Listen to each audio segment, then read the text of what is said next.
What's going on, YouTube? Oh yeah, it's about that time of the season. It's the end of the season, so it's time to give out some grades.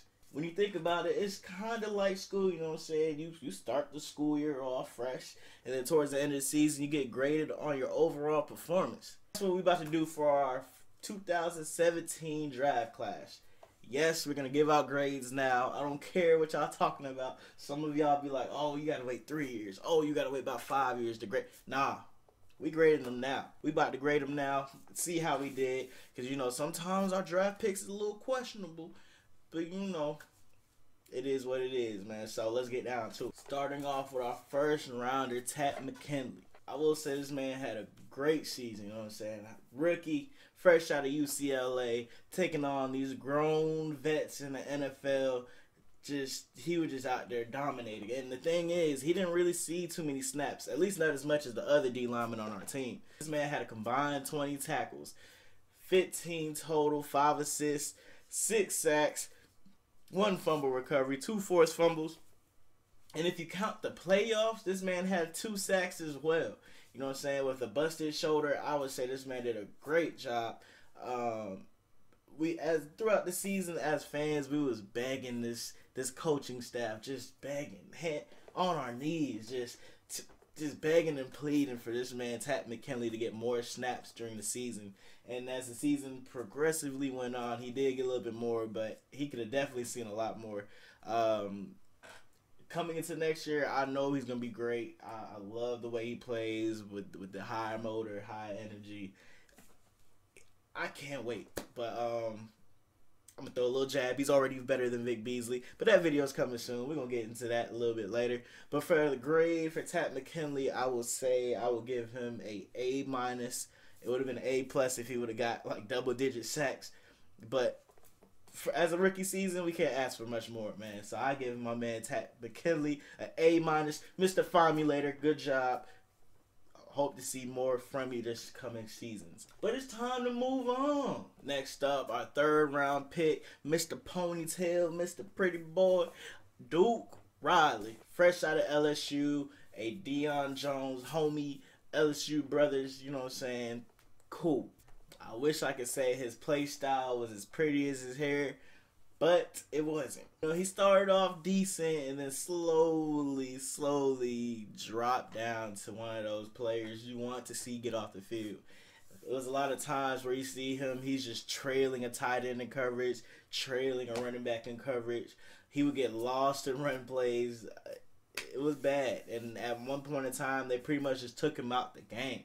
He didn't play for a couple weeks, months. Man, Duke Riley finished off with 30 tackles, 15 solos, 15 assists.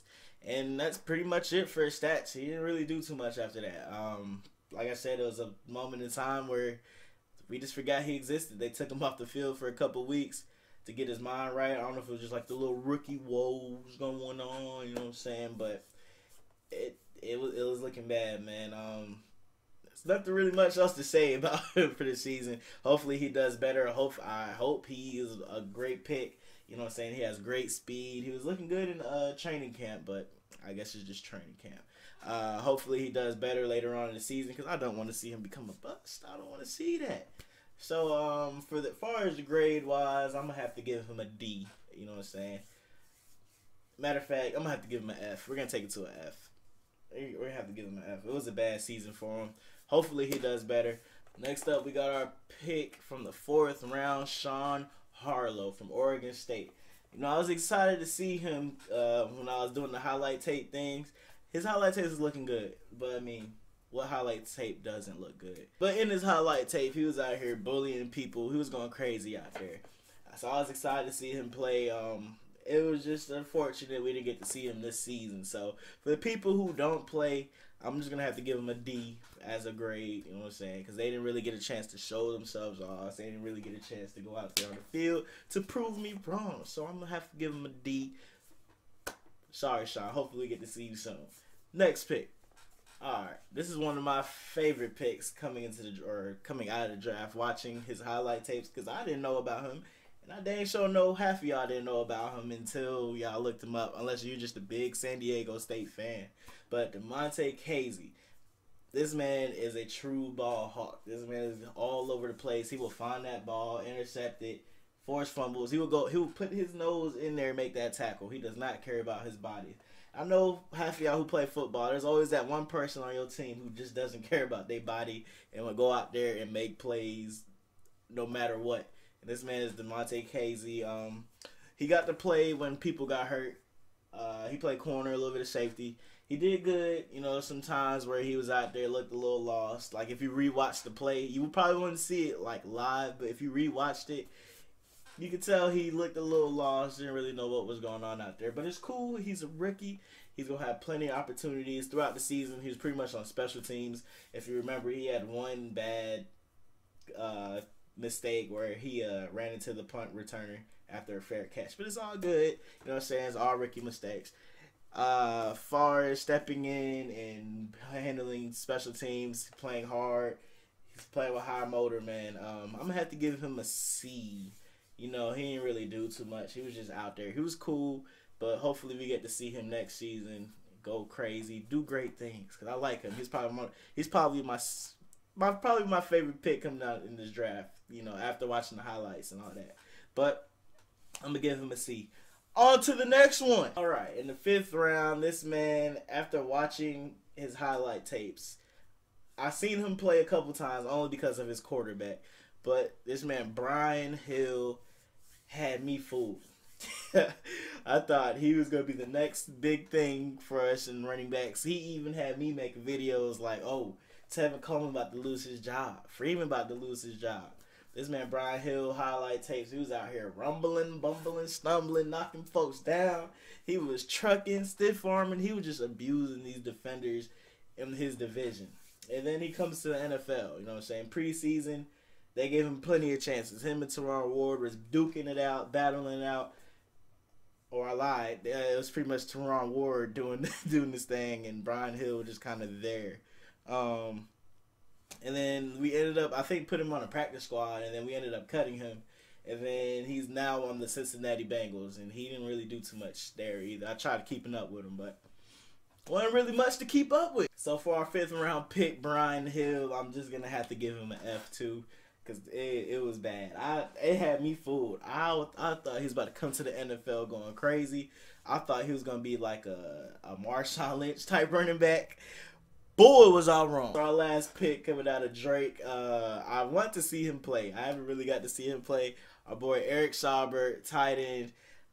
Is another person who really didn't get to play. So another D. Let me do my calculations and add up what our final grade as a overall for this draft class. So we got Takk McKinley. Let's just say a 90. You know what I'm saying? For his grade, that's an A. Our 3rd rounder, Duke Riley, we gave him a F. So let's say 69. You know what I'm saying? We'll give him the bare minimum of failing. A bare minimum. I can't talk. A bare minimum of an F. Sean Harlow a D. So that is a 70. Gave Kazee a C, which is a 75. Ryan Hill a F. We're not looking good as a draft class right now. Saubert a D. So divide that, carry 1, divide that by 6 people. So 73.833. So with that being said, we finished off with a D as a draft class. D as a draft class as a final overall. I mean, hey, that sounds about right. Takk McKinley can't carry this whole draft class, man. So, y'all let me know what y'all's grade for each of our picks. And if you don't feel like giving a grade for each of our picks, let me know as an overall. What would you give our overall draft class grade? We'll probably do this video again next year. Or 2 years from down the line from now. So, we'll come back to this. Just let me know y'all grade for this draft class down below. Like, comment, subscribe, share, all that fun stuff. Let's continue, man. We got long off season, so expect more of these videos coming soon, man. Yeah. Call up Dan Quinn to put this man in detention for this draft class we got. that being said, man, we gone. Me, I'm just living my life. Don't give a fuck what you think. You can tell by the look in my eyes. Pick up on images when I blink. I be envisioning shit, yeah. Then I start ripping this shit, yeah. There ain't no principle, keeping it real with you. Call me invincible, kid, yeah. Ain't no way. Ain't no way. Ain't no way. I don't cash out at the